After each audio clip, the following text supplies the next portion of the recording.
x पे घाते 3 धन 3x square धन 3x धन 1 को निम्नलिखित भाग से भाग देने पर बहुपद x पे घाते 3 धन 3x स्क्वायर धन 3x धन 1 को निम्नलिखित से भाग देने पर शेषफल ज्ञात कीजिए। x धन 1 से अगर इस बहुपद में भाग देंगे तो शेषफल क्या आएगा, तो शेषफल प्रमेय का यहाँ पे इस्तेमाल करें।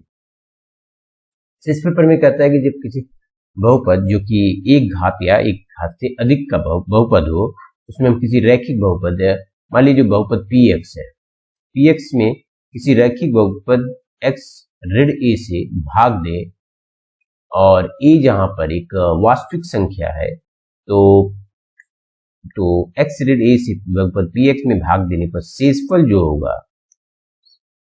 वह बराबर है pa के। मतलब बहुपद में x की जगह पे a रखेंगे तो जो मान प्राप्त होगा, जो वैल्यू प्राप्त होगी, वही x ऋण a से बहुपद px में भाग देने पर शेषफल है। तो इस तरह से हम भाग 1 को हल करेंगे। भाग 1 में x धन 1 से बहुपद में भाग दिया गया है। x धन 1 से बहुपद में, बहुपद क्या है, px, मान लीजिए px बहुपद जो कि बराबर है x पे घाते 3 भाग 1 है, x पे घाते 3 धन 3x स्क्वायर धन 3x धन 1। इसमें रैखिक बहुपद x धन 1 से भाग दिया गया।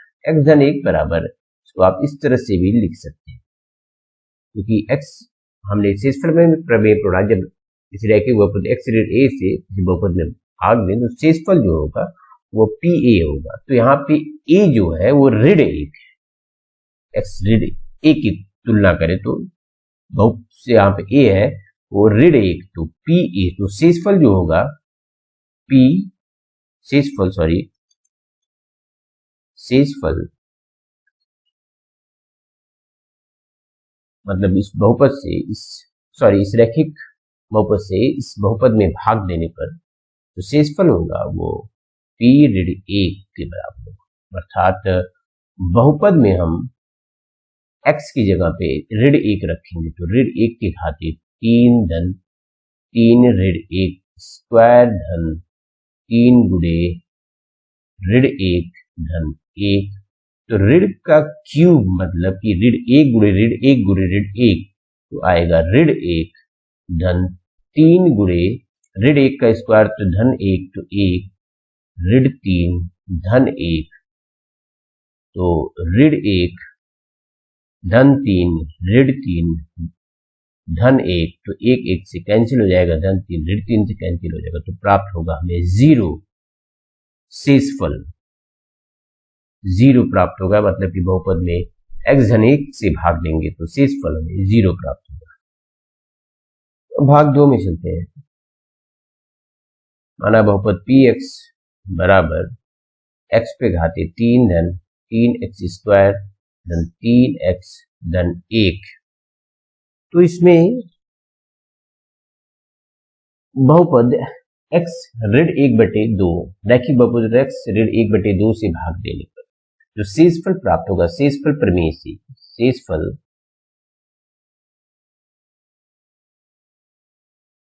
बराबर होगा p 1/2, मतलब कि बहुपद में 1/2 x की जगह पे 1/2 का मान रखेंगे तो जो वैल्यू प्राप्त होगी, जो मान प्राप्त होगा, वही x ऋण 1/2 से बहुपद x घाते 3 धन 3x स्क्वायर धन 3x धन 1 पे भाग देने से प्राप्त होता है। तो p 1/2 बराबर 1/2 का क्यूब धन 3 गुणे 1/2 का स्क्वायर धन 3 गुणे 1/2 धन 1।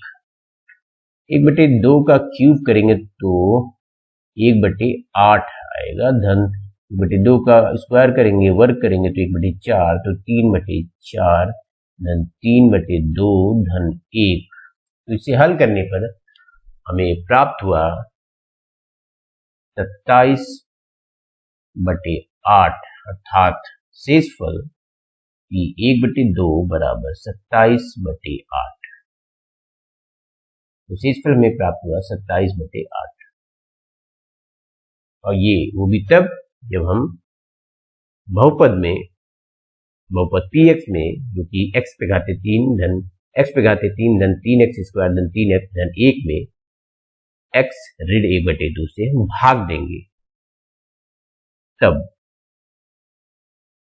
अब चलते हैं भाग 3 पर। बहुपद पी एक्स में हम अगर x से भाग दें, मतलब कि x पे घाते 3 धन 3x² धन 3x धन 1 में अगर x से भाग दें तो जो शेषफल होगा, शेषफल प्रमेय से x को हम, जैसे कि रैखिक बहुपद x को हम इस तरह से लिख सकते हैं, x पे ऋण 0। तो यहाँ पे a बराबर 0 है, तो p0 का मान बराबर होगा शेषफल के। तो P0 मतलब कि x बहुपद में x की जगह पे 0 रखेंगे तो 0 पे घाते 3 धन 3 0 का स्क्वायर धन 3 गुणे 0 धन 1। तो ये तीनों भाग 0 हो जाएंगे, प्राप्त होगा 1। मतलब कि x से बहुपद x पे घाते 3 धन 3x² धन 3x धन 1 में भाग देने पर हमें शेषफल 1 प्राप्त होगा। चौथे भाग में है कि रैखिक बहुपद x धन पाई से हम बहुपद x पे घाते 3 धन 3x² धन 3x धन 1 पर में भाग देंगे तो शेषफल जो प्राप्त होगा, शेषफल प्रमेय से वह बराबर होगा p ऋण पाई। मतलब हम बहुपद में x की जगह पे ऋण पाई रखेंगे तो p ऋण पाई बराबर ऋण पाई का क्यूब धन 3 गुणे ऋण पाई का स्क्वायर धन 3 गुणे ऋण पाई धन 1। तो ऋण पाई का क्यूब मतलब हुआ ऋण पाई क्यूब धन ऋण पाई का स्क्वायर पाई तो 3 गुणे पाई, तो 3 पाई धन ऋण 3 पाई धन 1, सॉरी यहाँ पे पाई स्क्वायर 3 पाई स्क्वायर, मतलब कि ऋण पाई का क्यूब ऋण पाई क्यूब 3 गुणे ऋण पाई का स्क्वायर पाई स्क्वायर 3 गुणे पाई स्क्वायर ऋण 3 गुणे पाई 3 पाई धन 1। तो ये शेषफल प्राप्त हुआ हमें जब हम x धन पाई से बहुपद x पे घाते 3 धन 3x² धन 3x धन 1 से भाग देंगे तब। अब हम चलते हैं पांचवें भाग पर। पांचवें भाग में है कि बहुपद रैखिक बहुपद 5 धन 2x से हम बहुपद में भाग देंगे तो शेषफल क्या प्राप्त होगा। मान लीजिए बहुपद है px जो कि बराबर है x पे घाते 3 धन 3x² धन 3x धन 1।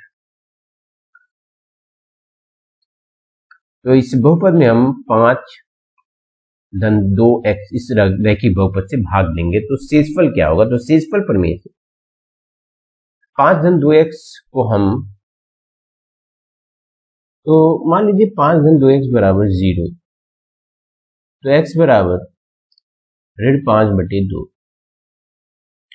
तो यहां पर बहुपद में हम x की जगह पर ऋण 5/2 रखेंगे तो हमें शेषफल प्राप्त होगा, वो भी तब जब 5 धन 2x से हम बहुपद px जैसे कि x पे घाते 3 धन 3x² धन 3x धन 1 में भाग देंगे तब। तो p ऋण 5/2, तो बहुपद में x की जगह पर ऋण 5/2 रखेंगे क्यूब धन 3 ऋण 5/2 का वर्ग धन 3 गुणे ऋण 5/2 धन 1। तो यहां पर p ऋण 5/2 अर्थात शेषफल वो भी तब जब 5 धन 2x से इस बहुपद x घातीय 3 धन 3x स्क्वायर धन 3x धन 1 में भाग देंगे तब। तो इसे हल किया हमने तो प्राप्त हुआ यहाँ पर ऋण 27/8, ऋण 27/8 यह है px को अर्थात 5 धन 2x से बहुपद px में भाग देने पर जो शेषफल प्राप्त हुआ वह है ऋण 27/8 के।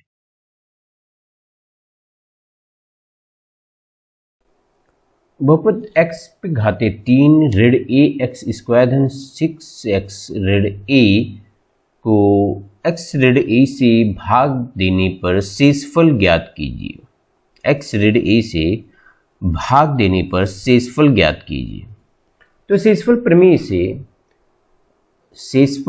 से x ऋण a से इस बहुपद में भाग देने पर जो शेषफल प्राप्त होगा वो p, मान लीजिए अगर px एक बहुपद है जो बराबर है x पे घाते 3 ऋण ax स्क्वायर धन 6x ऋण a, तो शेषफल जो होगा वह p a के बराबर होगा, जो कि बराबर है x बहुपद में x की जगह पे a रखेंगे तो a पे घाते 3 ऋण a गुणे a के घाते 2 धन 6 गुणे a ऋण a।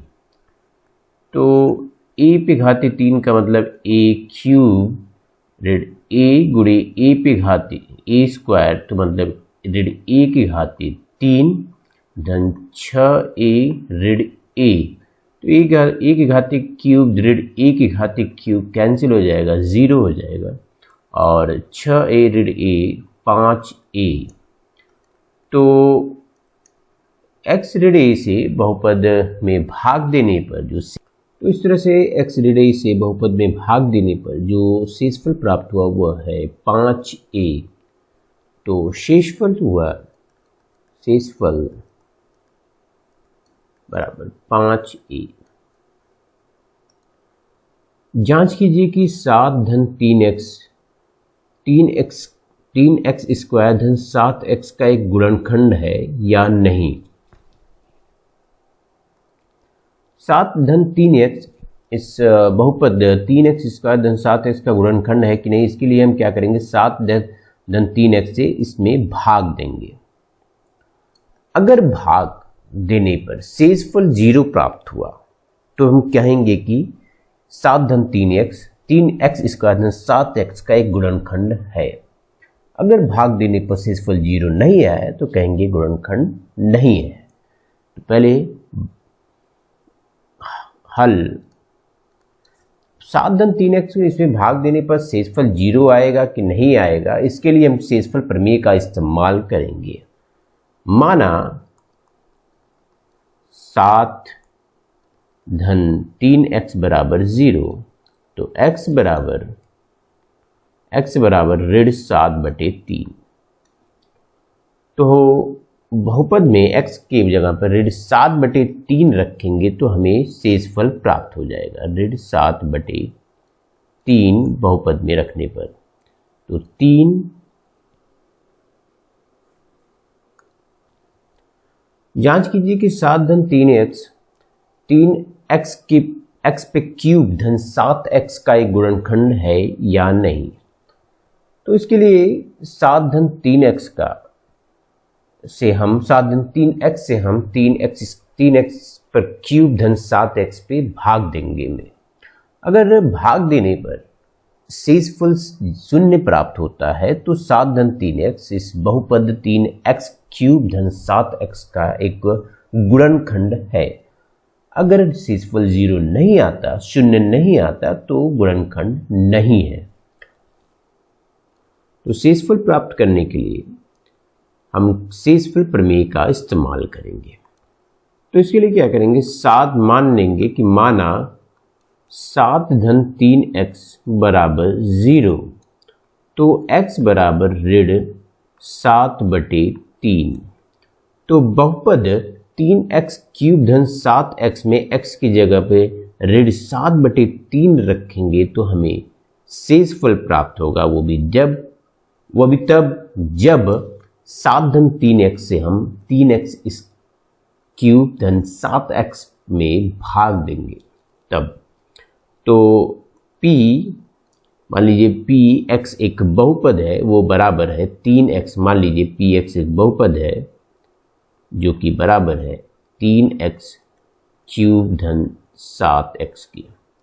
तो p ऋण 7/3 बराबर x की जगह पे ऋण 7/3 रखने पर 3 गुणे ऋण 7/3 का क्यूब धन 7 गुणे ऋण 7/3। तो 3 गुणे ऋण 7/3 का घन करेंगे या क्यूब करेंगे तो हमें प्राप्त होगा 7 सत्ते 49, 49 गुणे 7 वो बराबर होगा 343 के, बटे 3 त्रिका 9, 9 गुणे 3 27, और ऋण गुणे ऋण धन, धन गुणे ऋण ऋण, ऋण 49/3, तो 3 9 27। तो इसे हल करेंगे तो हमें यहाँ पे प्राप्त होगा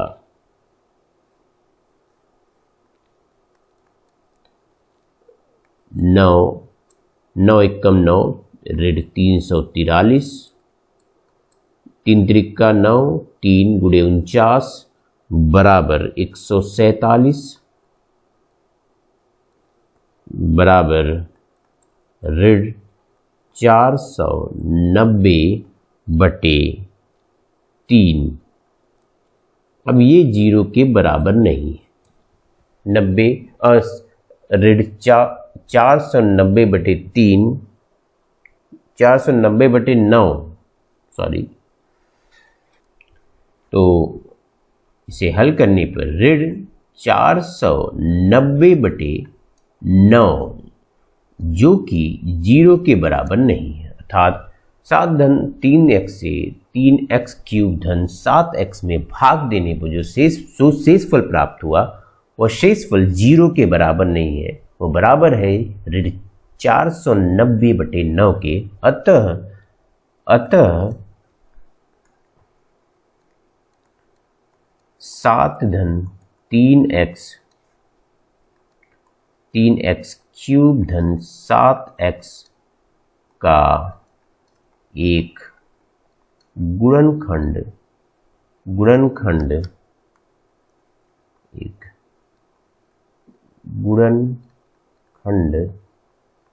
नहीं है।